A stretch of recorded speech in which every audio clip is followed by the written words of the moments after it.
5 Live Sports Extra, Radio 4 Longwave, or via the BBC Sport website and app. And coming up after the news, it's Flintoff, Savage and the Ping Pong Guy. More live Premier League football than anyone else. This is BBC 5 Live.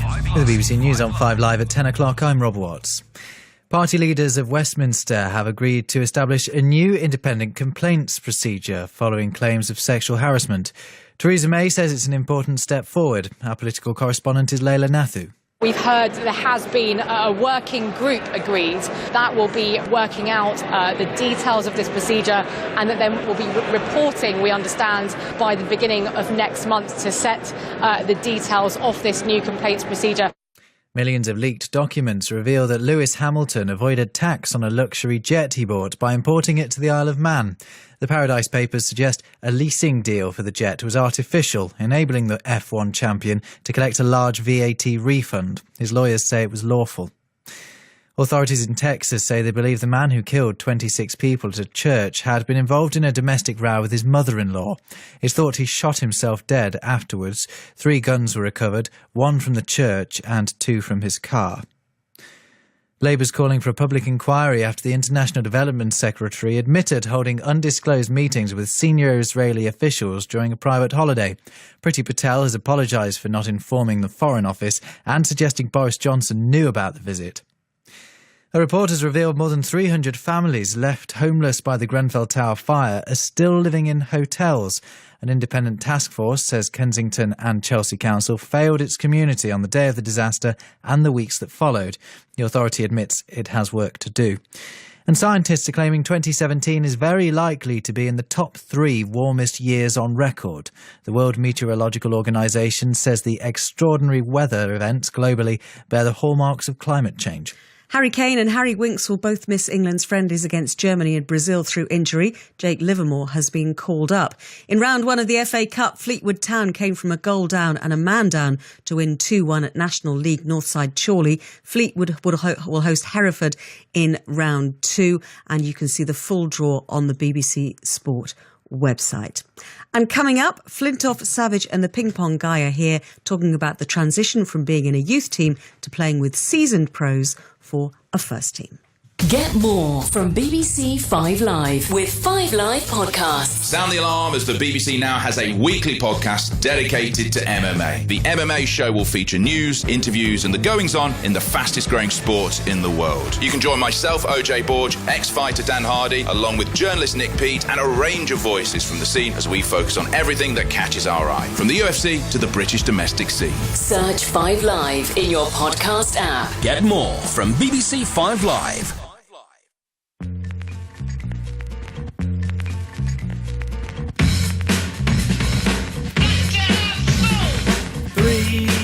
That's a magic number. Yes, it is. It's the magic number. What does it all mean? Hello and welcome to Flintoff, Savage and the Ping Pong Guy. That's me, Matthew Syed. Another set of meaty topics. How hard is it to break into the first team when you're in the youth setup? What has body shape got to do with coaching? And new challenges we all still want to achieve. Remember, you can use the hashtag FredSavSide to get in touch. OK, so let's start with our first topic. So this is youth sports. Robbie, you did a fantastic topic on this a few weeks ago, but this is very topical today because the England under-17s have won the World Cup. Incredible display, coming back from 2 down against Spain to win 5-2. The question we were asking is transition. How do you move from a youth team to a first team, a senior team? I think a lot of young sports people will be interested in this, a lot of parents. Robbie, what's your take on this in a football context? Are we talking about our own experiences, Matthew, because are we talking about in general? Tell you what, let's do a bit of both, because I think both are very significant, but perhaps we'll start with our own personal experiences. My own personal experience, at 17, I was on my apprenticeship, YTS at Manchester United in the class of 92, and then that age at 18, you then, so basically at 14 I signed a 4-year scholar, so you're there till you're 18, and then at 18 is a decision whether you get kept on. So I got a year pro. So from 18 to 19, then it was different then, Fred and Matthew, because it was the Pontins League. So you'll be playing with your the Pontins League. Yeah, it was like Are you sure you was a professional? Yeah. You know, a red card. I had a red card. So it was the Pontins League, which was the reserve team league. So At 18, you would have the chance to play with the people from the first team who were injured. So, for instance, at the age of 18, I played with Brian Robson, I played with Brian McClare, I played with those legends who were coming back to get their fitness back so they could go and play in the first team. And that was a great learning curve for me, playing with internationals, learning from them, the experience. And that was a huge thing for me. But at 18, it's a huge decision. Are you good enough? I got a year pro, and then for me, I was released. I was told... Is that when you got released 19, by United? 19. So then I was released. And then I had a car crash on the way home, as it's well documented. Ended up in hospital when I got told I wasn't good enough. Then what happened was, I went home. Dario Gradi rung me and said, listen, I want you to come back to Crewe, because I was at Crewe from 13 to 14, and then I went to Manchester United. So I went back, and this is where it's men's, I would say, men's football. Yeah. So now you go to Crewe and you are playing with, 35, 36, 37, aggressive, edit, kick it, clear it. And I went there as a skinny 19-year-old, no confidence, and I thought, I'm going to struggle here. And there was a period from 19 to 20, I didn't play for the first team. I was playing in the B team. Wow. In the Crewe B team against Burnley B team, and it was like, wow, this is sink or swim. So when you see these lads who played at Under-17 World Cup and won it, and I saw a few stats on the TV today saying how much they played in first team football, and it's very small. Yeah. So what advice would you pass on to these young lads now who... They've done something amazing, but now their careers have got to kick on. What would you say to them? See, it's a great debate, Fred, and I come through the class of 92 where there was a generation of players who, people say, is it harder to get an opportunity in the first team now because of the amount of money in the Premier League? So look at Manchester City, Phil Foden, for instance. He won the Golden Ball in the Under-17 World Cup, the best player. Will he get an opportunity week in, week out in Manchester City's first team, where the manager really has to win trophies because the longevity is not there? So will the manager put his faith in a youngster when he can buy players like De Bruyne, Sterling, Aguero, Sane, Bernardo Silva?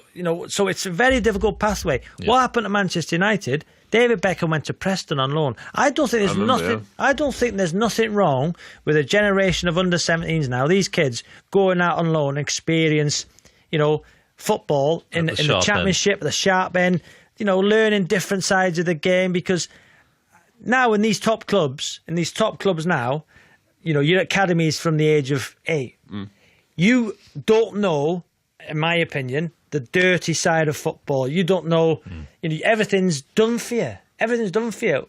If you go into division, I remember Frank Lampard went to Swansea, washing your own kit, washing your own training kit. It's okay, that doesn't happen now to an extent, but I think that these... I did that. I had to do that internationally. Yeah. Did you really? Yeah, you get 8 shirts for the season. You got to take them home and wash them. Really? Yeah, and then I got my trousers. Go and wash my trousers, my training kit. See, it's the pathway... My undies had skids in all summer, but my shirts were clean. Obviously, the pathway now is quite difficult for these kids. But I look at it, Matthew, and I might be completely wrong here, but...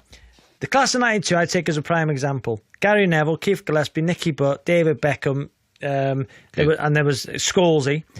That first team at the time of Manchester United had Brian Robson, Lee Sharp, Gary Pallister, Steve Bruce, Paul Parker, Dennis Irwin, Mark Hughes. These players, because they were good enough, got into the first team, and they had a chance. Yes, they had a chance. They had a chance in Europe. They had a chance in the League Cup. And because they were good enough... they sustained their form and then went on to be absolute legends. So I'm a great believer. If you're good enough, you'll have a great career. But at the same time, though, Robbie, you still need opportunities. Ferguson did give them an opportunity. He took a risk. Remember early on when Hansen said on Match of the Day, you'll win nothing with kids. They had a bad game and he was absolutely castigated, but he continued to take the risk on these young players because he believed in them. Do you think that you need... I went out one night in London, right? And I was out in London with Corden and Jack Whitehall and Beckham and Dave Gardner. And we had a few in London. And then we went for a pub crawl around Notting Hill. All right, so we're going for a pub crawl, walking from pub to pub. and I'm walking with these lads, and Alan Hansen was coming down the other way, right? So he said hello to everyone, and Beckham wasn't really having him. Really? As he walked past him, he goes, "You were nothing with kids." just shouting at him, yeah. Do you know what I think? When I was a kid, I played senior cricket. I was playing an under-15 game for Lancashire, and I'd come off, and then the scout came over from Lancashire, lovely old fella called John, and he said, "Do you want to play for the second team tomorrow?" I says, "I don't know what it is, what are you on about?" He said, "The second team, Lancashire." I said, "We're going to ask my dad." So the next day I was playing in a second team match for Lancashire, and I got a few runs, not many, and did all right. And then I started playing more and more. And I think from an ability point of view, at 15, 16, I was good to go. I reckon I could have played first-class cricket and done well. I ended up playing when I was 17. But then looking back, I wasn't emotionally right to be playing at that age. Yeah. I was too immature. Yeah. Not as a fact where I'm going to be have a colouring book in the dressing room, but, emotionally, I was immature. I'd be doubting myself. I was unsure of myself. There's a lot of things going on in the dressing room, a lot of talk and things. I didn't know what they're on about. And then I remember my first trip away. I went, when I was 15, I ended up going to London with Lancashire, and we got rained off for 3 days. I was in the book. I probably said this before. I was in the bookies every day. I was in nightclubs. I was in restaurants. I was drinking. And I had to give a chat in assembly when I got back. At 15? 15. So I reckon, ability-wise, I reckon I was a better batsman and cricketer at 16 than I was at 21. Wow. I was so much better because I think I played a lot of... I played for Lancashire when I was 17. I remember my debut, I think 16.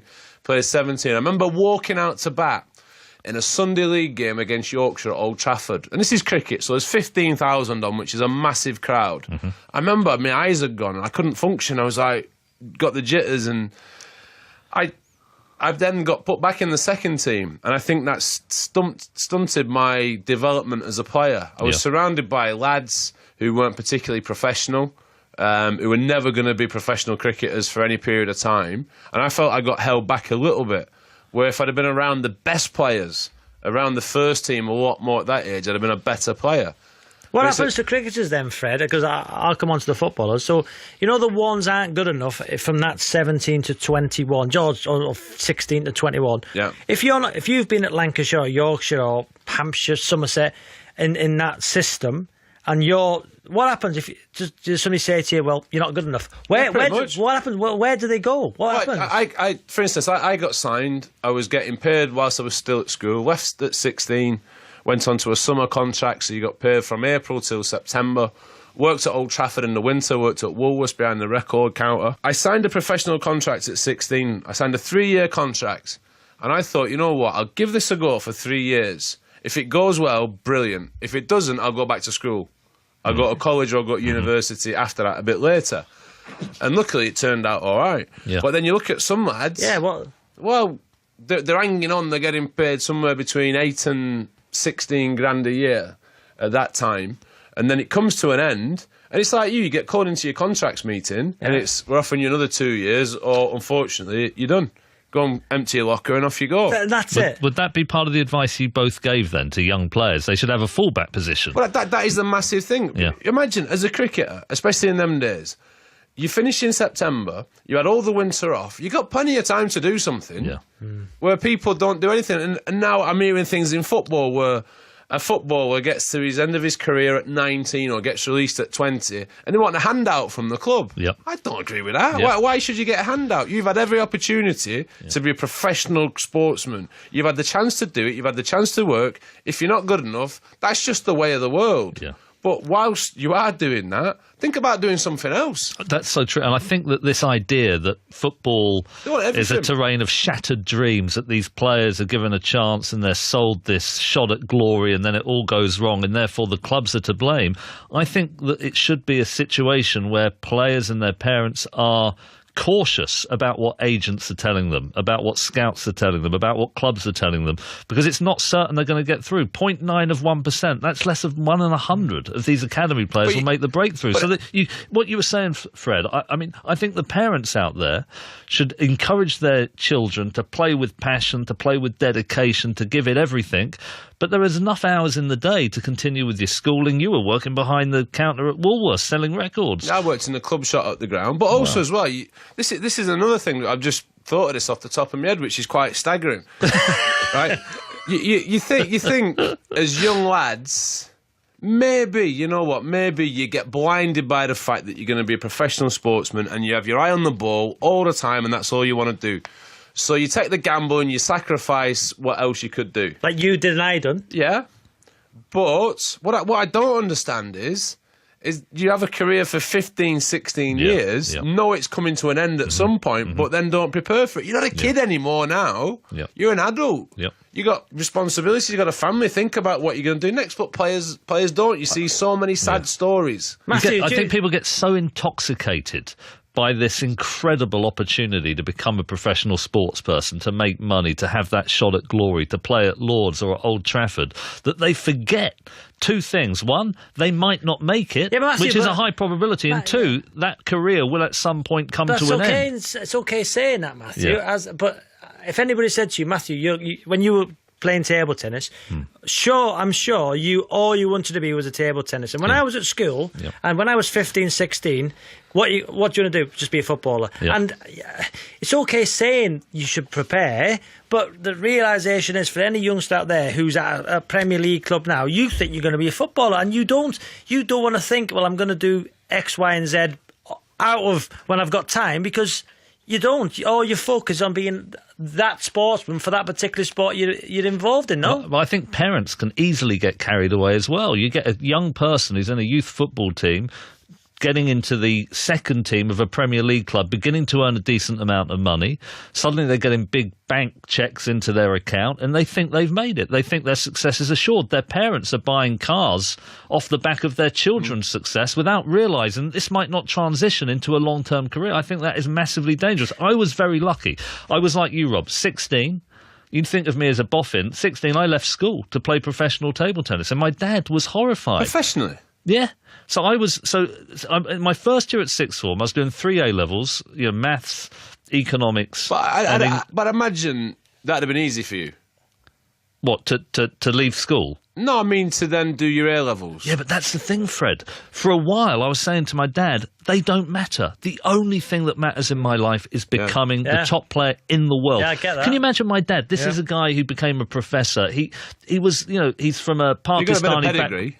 Yeah, from a Pakistani background where education matters a lot. And he's looking at this boy, this naive young boy who walks out on school a few months into his lower six doing A-levels to play table tennis. And I'm at the club every day, 9 in the morning to 6 at night, training with every single ounce of my being. The ambition is so intense. And he looked at me for a while. He said, OK, I'm going to let you carry on down this path for a bit. Then he just kept dropping in these comments that, one day your table tennis career will come to the end. It's possible you won't make the top in the world. We'll support you, son, in everything you decide to do. But why not have a fallback position? Why not have an insurance policy? Why not have a pathway from sport into something else when you get into your 30s? And it was him, really, who convinced me that I needed to do the A-levels. And yeah, Fred, I could do them in my spare time, because there's plenty of time in the day to train as hard as you want, but then to go and do something else. And interestingly, Rob, this under-17 team, this will sound weird, but they have a welfare and education advisor for every single youth team of both genders, all the way from 17 up to 21s. And at the European Championships, I think it was in Croatia, 6 or 7 of the players were doing their GCSEs, some were doing A-levels, others were doing BTECs. Over at the World Under-17s, it was in India, wasn't it? They also were doing their revision, because there was enough time. Instead of going on their PlayStations, they were actually trying to do other things that would equip them with the softer skills that might enable them to transition out of football at some point. Yeah. Now, I know some listeners will say, well, what a waste of time. It isn't a waste of time. It's a great thing Matthew, to do. We're talking about the elite players here at under-17 level who have won a World Cup for England. You think how many players from the age of 17 to 21, whether you are at... We can talk about the elite, which those boys obviously are, but the kids at... Just for instance, Bury, Shrewsbury, Wrexham. The players of that age, all they've known is football. Yeah. When you get told you're not good enough, like I was at Manchester United, you think if you're at Manchester United, you think, I might have a chance League 1, League 2. But if you're let go from a League 1 or League 2 side, where'd you go? It's not conference. What? Conference. No, but even that, you might, if you get let go by League 1 or League 2, even the conference is not far different. So where's the fallback? Can I just ask you one question on the sort of... Fred was talking about the social dynamic of being a young boy and finding himself in a senior team. Really interesting. For you, you're at Crewe, you're in the B team, and then you go to some other clubs and you're young. The older players, often people say, well, they should bring the young players through, but you're a threat to their position in the first team lineup. Yeah. Did you actually find that in the dressing room you have these strong characters who are a bit resentful of your presence? Well, Crewe, because of, the amount of players that have come through the Crewe Academy. You look at Danny Murphy, you look at Gareth Wally, you look at so many players Crewe have sold, on for money. There's a lot more. David Platt. There's loads, and I think that was the way with Crewe to you learn your football at Crewe, and then I think there's a realisation of the senior professionals is that is the way that Crewe done it. So who's the next one going to be? You talk who's the next one off the conveyor belt, and I was nowhere near it for a year, and I honestly thought, am I going to be a footballer? Fred asked me the question earlier. I honestly thought I was 8.5 stone wet through. So I've gone from playing from boys at my own age, Fred, to them playing with 14 stone men with beards, and I was an 8.5 stone skinny kid playing different kind of football, and it was like, oh, this is it. I'm not going to be a footballer, and there was just a fight and this desire in me to say, no, I'm going to be. And it was, is it luck? Is it attitude? Because there's different pathways, Fred, isn't there? As an athlete, you can take different roads. I stayed on the road of not drinking, not going out, being totally professional. And in the end, I sacrificed a lot to get where I wanted to get. And good for you, Rob, that you did. Fred, can I just ask you, you've talked about your influence on the England dressing room when you were one of the best players in the world, and your mood could bring up or take down the team, and you were very visible as a presence in the dressing room. But I'd be really interested, because I've got to know you well doing this podcast. When you were a young person, just through adolescence, going into the dressing room at Lancashire or England, and you weren't the top dog, did you find it difficult to integrate into that sort of social dynamic? Massively. I was invisible, really. Really? I just sit in the corner, I didn't say anything. Wow. Especially with the first team. You had the second team dressing room and the first team dressing room. And to get in the first team dressing room, you had to knock on the door. So when I was playing with the first team, I was still changing in the other room. And that was the smoking room. Interesting. So all the smokers would come and smoke in the dressing room. But it was when I started having a drink with the lads, that's when the acceptance came in. And you talk about what were the people like with you. I found the better the players, the better they were with you. Yeah. It was the fringe players. Exactly. It was them who were just nasty. Yeah. I remember playing... Because you're a threat to them, right? Yeah, I remember, I had to play a game for Lancashire under-19s against the second team when I was 15. And we played at Old Trafford, and I went out to bat, and my mate Paddy, who Rob knows... Paddy's a great fella. I didn't know him. We lived together for 7 years and best of mates. And we went out to bat, and all of a sudden, he's 2 years older than me, so he's 17. And all the second team lads, all these lads on the fringe of playing or greatness, just started hammering us. Wow. Just started hammering us, abusing. I'm a kid. So then Paddy just came down the wicket. He's a Scouser, he's hard as nails. He says, are we going to settle for this or what? I says, what? He says, let's start giving them back. So yeah, go on, I'm in. So the two of us just closed ranks and started just letting them have it. I got 80-odd, he got 80-odd, and we did well, and we came off. And then after that, because we had to go back into the second team, we were treated a little bit differently then. Yeah, yeah. But it was weird. I remember, at 15 playing against Kent, and they had a bowler who was playing for England, Richard Ellison. And I went out to bat. First ball, he's just put it on the front foot, so I've screamed him for 4. And he's come down the wicket, and he's called me everything. I'm a 15-year-old kid. Wow. So I said to him, if you bowl at them, mate, I'll just do it again. And I hit him for 3 4s on the bounce, my first 3 balls, as this young cheeky kid. And then all of a sudden, everyone just started lumping into me. Some of the abuse I was getting as a 15-year-old was bizarre. It's a good job I went to a rough school. Was there anyone, Fred, in the England team when you first started playing for England? It was shocking, mate. It was shocking. But was there anyone who you can pick out as being wonderful in helping you to integrate? Or was there anyone who was just so nasty that it made it actually the pleasure you hoped it would be? It was a real mixed bag. Because I got picked for England at 20, and looking back, I probably wasn't ready. I'd only been bowling 3 weeks, and I was batting all right. And I turned up, and as you do, it was at Nottingham. You turn up to the hotel, and Michael Atherton and Gus Fraser Gus Fraser took me out for dinner the night before with a reporter called Henderson. Michael Henderson. I like Hendo, he's a bit out there. So I've had dinner with these, we've had a few, we've had a lovely night, and Athers and Big Gus have looked after me so well. Wow. Next day we go in, and then I'm going up the stairs with my kit. And what happens is at cricket dressing rooms, everyone has the spot in which they're changing. Yep. So they all change in their own spot. So I've gone in thinking someone's going to move up. I'm just stood there with my bags. Nobody's moved, nobody's done anything.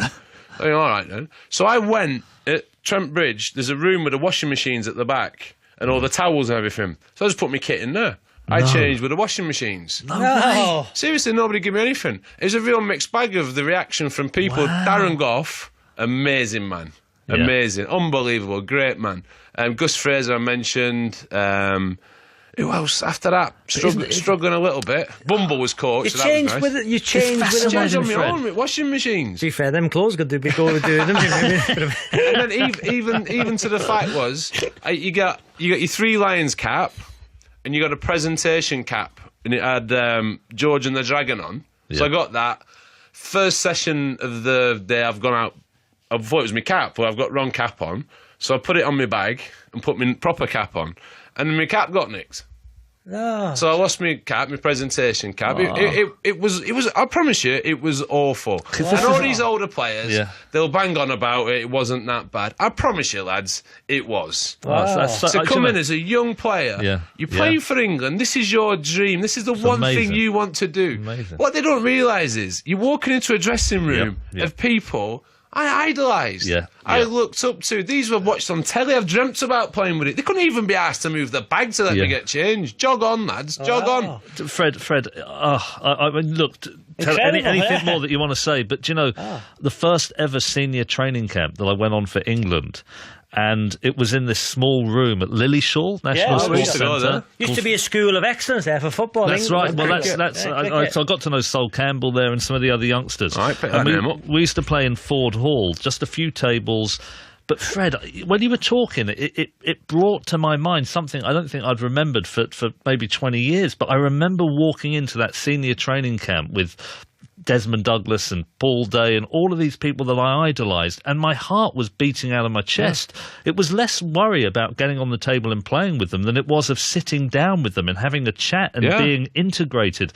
And I was frightened beyond belief. And unlike you, I was really lucky that Des, he brought me in and he sat me down and he talked. They could see how terribly nervous I was. But these are the bits of sport that aren't seen. We see the players on the pitch, but often it's off the pitch, in the dressing room, in the ante-room, in the meeting room, where a lot of the real challenges can you relate to any of this, Rob? Because I had everything at Manchester United, then went to Crewe, and it was a bit different because the players at Crewe. So the difference in our careers, Freddie at 20 was playing for England. When I was at 20, I was in Division 2, thinking, "Am I going to be a footballer?" So the egos in the Crewe dressing room couldn't have been egos because they were in Division 2. Do you get what I mean? Yeah. But having said that, this is England cricket in 90s. Statistically, the second worst we've ever had. Yeah. And they had egos. Boy, outweighed their ability. Rubbish. Absolute rubbish. Yep, so true. Oh, yeah. So true. Not winning Ashes for 21 years and we rescued it. Hey, and we were good lads. Thank you for listening. You can download the podcast for extended versions of all the topics we covered on this week's show at the 5 Live website and all the usual podcast places. Also, all the shows we've done to date are now available to download. Please use the hashtag FredSavSide to get in touch through the week. If you could leave a review on iTunes and give us a rating, that would be great. We'll be back next week at the same time. For now, from all of us, goodbye. Thank you, Matthew. Tonight we hear from one firefighter on duty on the night of the Manchester Arena attack who says he feels embarrassed that some fire crews were held back from helping in the immediate aftermath. Full story to come with Colin Patterson. New revelations from millions of leaked documents known as the Paradise Papers. We'll have the latest on that for you. And how'd you get your sparkle back after a bereavement? Debbie McGee says she lost all confidence after Paul Daniels died, but Strictly has helped her. We'll hear from two women who did similar. First for news and more live Premier League football than anyone else. This is BBC 5 Live. Good evening, 10:30 on Monday night. Phil Williams here with you on 5 Live. This is the late news hour. And the top story on 5 Live this hour, political leaders back a new procedure for dealing with complaints of misconduct at Westminster.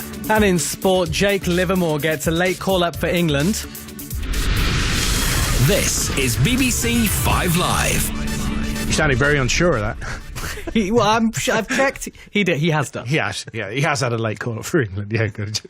Just the way you inflected up. I'm being mischievous, son. I shouldn't be. My apologies. I can deal with the naughtiness, yeah. Good, that's good. Thank you very much. More of that in a moment after Stuart Clarkson with the latest BBC News on 5 Live. The leaders of all the main political parties at Westminster have agreed to strengthen the complaints procedures for staff working in Parliament. They've been meeting tonight to decide on a joint response to the growing number of sexual harassment allegations.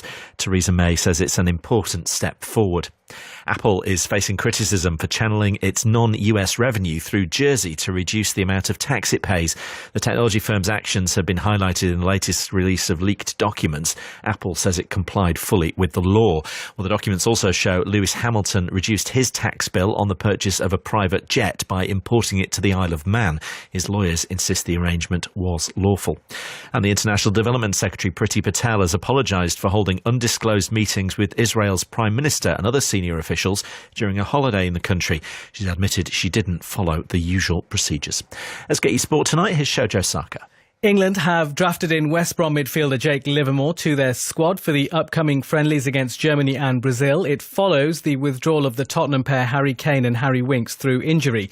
In round one of the FA Cup tonight, Fleetwood Town came from a goal down and a man down to win 2-1 at the National League North side Chorley. Fleetwood will host Hereford in round two. The full draw is on the BBC Sport website. Everton midfielder Morgan Schneiderlin has denied being sent home from the club's training ground due to a lack of effort. It follows reports that Schneiderlin and teammate Kevin Morales were sent home for their poor attitude. And England Rugby Union scrum coach Neil Hatley says their joint training session with Wales was massively beneficial and had a bit of an edge. The two teams' forwards trained together behind closed doors ahead of their respective autumn internationals. This is BBC 5 Live on digital, online, smartphone and tablet. And the weather, heavy rain with strong winds in the far northwest tonight. They're moving across Scotland through the night into Northern Ireland, the west of England and Wales. Drier and colder in the south and the east through the evening. For tomorrow, rain and blustery winds moving southeast across Britain throughout the day. They'll leave clear skies and the chance of some sunshine behind them. The rain arriving in the south of England by tomorrow evening. Temperatures for Tuesday, 12 degrees the high in London, 8 in Belfast. The best live sport. I suppose my favourite Ashes moment was 81 at Headingley. England seemed to have lost after 2.5 days by an innings and 300 runs. Beefy Botham then hit 149 not out. Australia had to get about 130 to win. Willis steamed in, took 8 for 43. We won by 18 runs. And I was on air when Willis rearranged Ray Bright's stumps at the end. So I effectively won the match. Willis in, bowls to Bright. Bright bowled! The middle stumps out of the ground. England have won. They won by 18 runs. Yes, that was my favourite, all right. The Ashes, coming soon on 5 Live and 5 Live Sports Extra. 10:33 Monday night. Phil Williams here with you on 5 Live and the late news hour. And we start with this evening. For the very first time, the BBC spoke into a firefighter who was on duty on the night of the Manchester terror attack. And he says he feels embarrassed that fire crews were held back from helping in the immediate aftermath, and claims that they were stopped from going into the arena to help by senior management. This comes after the BBC learned it took the fire service nearly 2 hours to be deployed on the night of the attack, and only 3 paramedics entered the foyer in the hour after the explosion to treat the most seriously injured. Our entertainment correspondent Colin Patterson has been working on this story for the BBC's Inside Out programme.